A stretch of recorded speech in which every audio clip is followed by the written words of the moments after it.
Muchas veces, en momentos de crisis como estos en los que pasamos, o en momentos de crisis más pequeños cuando nos despiden de un trabajo, o se nos acabó nuestro diario y no tenemos todavía el recurso para poder comprar otro, o estamos enfermos, o solamente estamos tristes, o preocupados por la salud de algún ser querido, o por la exposición de ese ser querido a aquellas cosas que le podrían generar algún malestar.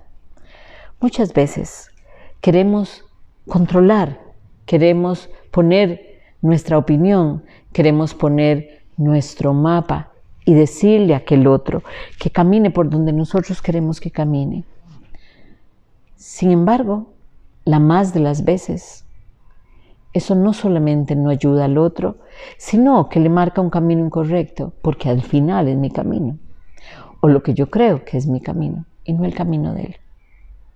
Así que tenemos que aprender a ver lo que hay detrás de cada cosa, la enseñanza oculta. Así, enseñanza oculta se llama el cuento de hoy. Es un cuento que lo concebí para llevarnos a pensar, que me puso a pensar a mí, espero que los ponga a pensar a ustedes. Muchas veces las personas pensamos que como yo los escribo, tal vez no me hacen pensar. No, por el contrario. La mayoría de mis cuentos salen de mi historia, de mi vida, de mis pensamientos, de mis dudas, de mis pacientes, de aquellas cosas que de una u otra manera me han tocado el alma y al tocarme el alma me han movido de manera adecuada o muchas veces también inadecuada y por eso terminan siendo un cuento. Eduardo tenía un hijo, su hijo se llamaba José Marco. José Marco parecía un poco perdido. Era un adolescente grande de estos hombres ya de 24, 25 años. No parecía comprometido con nada, no parecía que tuviera claro qué quería hacer en la vida, ni siquiera había comenzado a estudiar, no tenía un propósito en su existencia y tampoco tenía una razón para estar vivo. Entonces, en ese estado, José Marco se había vuelto un poco un ser insufrible, de esos que contestan feo, de esos que hacen malas crianzas, de esos a los que los demás no le importan. Y Eduardo observaba todo esto de su hijo con mucha preocupación. Por supuesto, para José Marco había una persona que sí le importaba y era él. Su mundo giraba de acuerdo a sus premisas y a él como centro. Esto se volvía cada vez más importante para José Marco. Eduardo, de verdad afectado por la historia de su hijo, por su comportamiento, por la presión de la madre de José Marco hacia él, no sabiendo qué hacer, un día se acordó de su amigo, Aquito. Aquito era un compañero, un amigo de Eduardo que de alguna manera había establecido un antes y un después en su vida.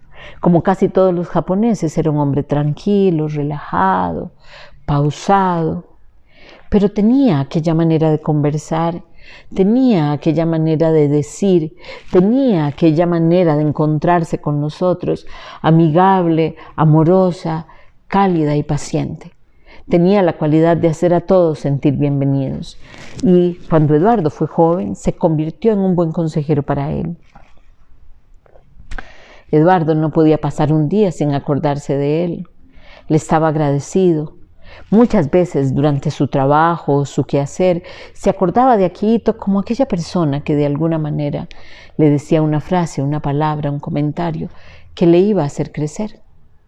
Entonces, sin pensarlo mucho y teniendo que aceptar su incapacidad para ayudar a José Marco, lo llamó por teléfono. Consiguió dentro de su vieja libreta el teléfono de Aquito y, como sería típico de Aquito, él tenía el mismo número de teléfono. Bastó con que Eduardo se identificara para que Aquito, de una manera amorosa, le dijo que se podían encontrar al día siguiente, que claro que él le ayudaba como fuera, que con mucho gusto. Y así fue. Le contó a José Marco de su amigo Aquito. Y aunque no lo crean, inmediatamente se impactó porque era un japonés. Y él estaba aficionado al anime japonés. Entonces de pronto tener esta relación un poco más profunda con un japonés le parecía interesante, sobre todo porque, como le había dicho Eduardo, Akihito era un practicante de unas artes marciales no muy conocidas que se llaman Kyudo, Kyudo, y que en realidad tienen como traducción el camino del arco. El Kyudo, por mucho tiempo, fue una práctica más bien cotidiana y parte del ritual de los samuráis, porque más que una competición, más que un arte marcial que fortaleciera tu cuerpo, aunque sí lo hacía, fortalecía tu alma. Habían características por la forma de utilizar el arco que iban a hacer que aquella persona conectara con sus cosas más íntimas. Era una práctica silenciosa, reflexiva, meditativa, que te llevaba hacia adentro, de manera que cuando te parabas en la camisa, con K, que era el nombre del plato donde se paraba uno, la intención era que tuvieras tu mirada hacia adelante, viendo la diana y el marco, pero que tu corazón estuviera en su centro y tus pies bien plantados en la camisa. El arco del Kyudo es bastante más grande que el arco tradicional. El arco del Kyudo mide unos 2 metros de largo. Por lo tanto, tener esta posición implicaba pasar el arco muy cerca de la cara de cada persona, pero hacía que el movimiento se hiciera expansivo y dejaba el corazón expuesto. Todo esto lo sabía Eduardo. Y sabía que esta forma, esta delicadeza a la hora de contar las razones por qué el Kyudo era un arte marcial importante, iban a hacer que de alguna forma José Marcos se interesara. Quedaron al día siguiente y se encontraron a las 4:30 de la tarde en el lugar donde trabajaba Akihito. Eduardo le decía aquí. Y entonces llegaron a donde estaba aquí, que era un dojo para hacer artes marciales, un lugar hermoso, ordenado, muy ventilado, muy limpio, muy claro, muy lleno de paz. Esto asombró a José Marco bastante. José Marco y aquí hicieron amistad inmediatamente. Inmediatamente, José Marco le comentó aquí que le gustaban las animes japonesas, de la misma manera que aquí le contó que a él también, y le contó por qué esta arte marcial llamada Kyudo era una de las prácticas espirituales más importantes para los samuráis. Esta información dada de esta manera hacía que de alguna manera José Marcos se interesara cada vez más. No entendía cómo era que los samuráis tenían un camino espiritual. Aquí se sintió como pez en el agua y le contó la historia de los samuráis, de por qué eran personas espirituales, aunque sirvieran y militaran dentro de los ejércitos. También le explicó el sentido del valor, de lo moral, de lo importante y cómo dentro de eso el Kyudo iba a engarzar de manera perfecta. También le había dicho, esta es una práctica de arte marcial reflexiva, que va a trabajar más hacia adentro que hacia afuera, cuyo objetivo más importante no es tener muchas dianas, es decir, no es pegar muchas veces en el blanco, es tener la práctica, el ritmo y la repetición necesarias para hacer un buen tiro, observar cómo la flecha para y dirige nuestro destino. Este tipo de frases hacían que José Marcos se sintiera interesado desde ese mismo día. A la semana ya había comenzado a practicar. A los 3 o 4 meses era un tirador maravilloso. Ahora había comenzado su trabajo espiritual. De cuando en vez, aquí se acercaba a él y al oído le decía, acordate que lo importante no es cuántas dianas logres, sino el proceso para lograrlas. Acuérdate que si todavía te importa que los otros valoren cómo estás tirando, incluyéndome a mí, todavía no has integrado el conocimiento, no has integrado el arco y la flecha para vos. Otro día le decía, haz este movimiento con conciencia de lo que estás haciendo. Abre tu corazón, expone tu corazón. Y al hacerlo así, vas a exponerte frente a todos. Y ya no les vas a tener miedo, ni vas a buscar su adulación. Constantemente. Aquí iba dando frases, una por aquí, otra por allá. Y entonces José Marco comenzó a cambiar. Todo su comportamiento dio un vuelco, se volvió un chico respetuoso, ordenado, silencioso. Comenzó a darse cuenta que su vida tenía que tener algún sentido. Y no faltó vez que le dijera de alguna manera aquí que algún día él quería ser un maestro de kyudo como él. Aquí esto le resonó en su corazón más que en sus oídos.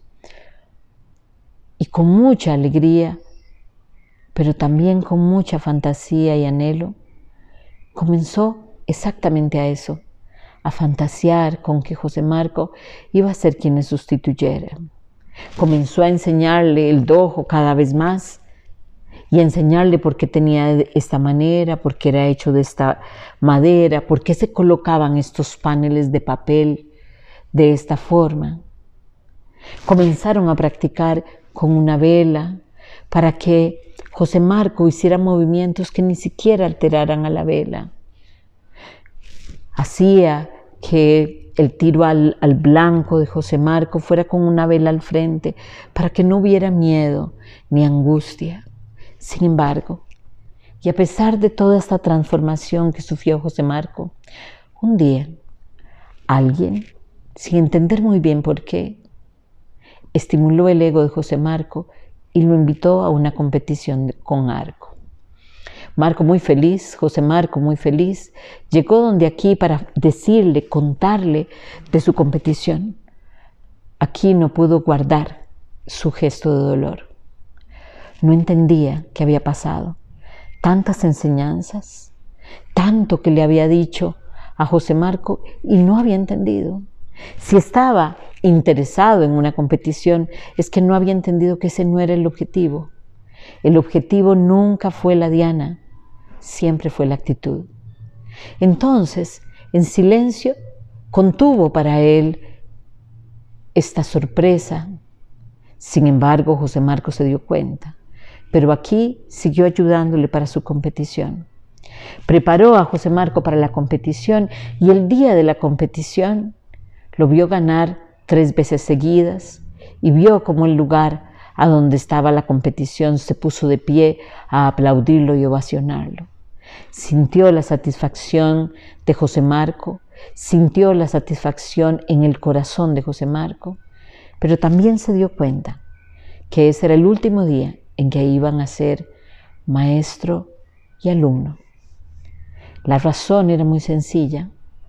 Todo este sentimiento que aquí había desarrollado, pidiéndole a la vida que José Marco no ganara, para que no entrara a este trabajo y echara para atrás todo lo que él había aprendido.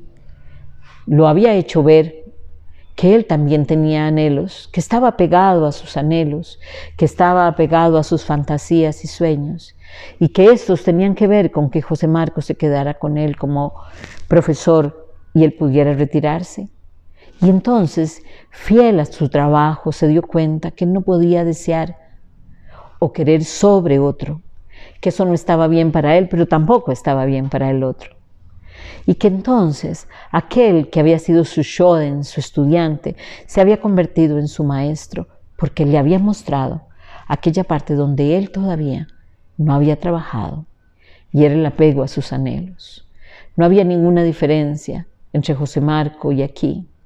Aquí lo veía así y entendía, como todo japonés, que si él no podía enseñarle algo diferente y nuevo a José Marco, no podía ser más su sensei. Por lo tanto, se alejó de su shoden y le dejó una nota en su camerino diciéndole: José Marco, me alegro mucho de tus 3 dianas seguidas.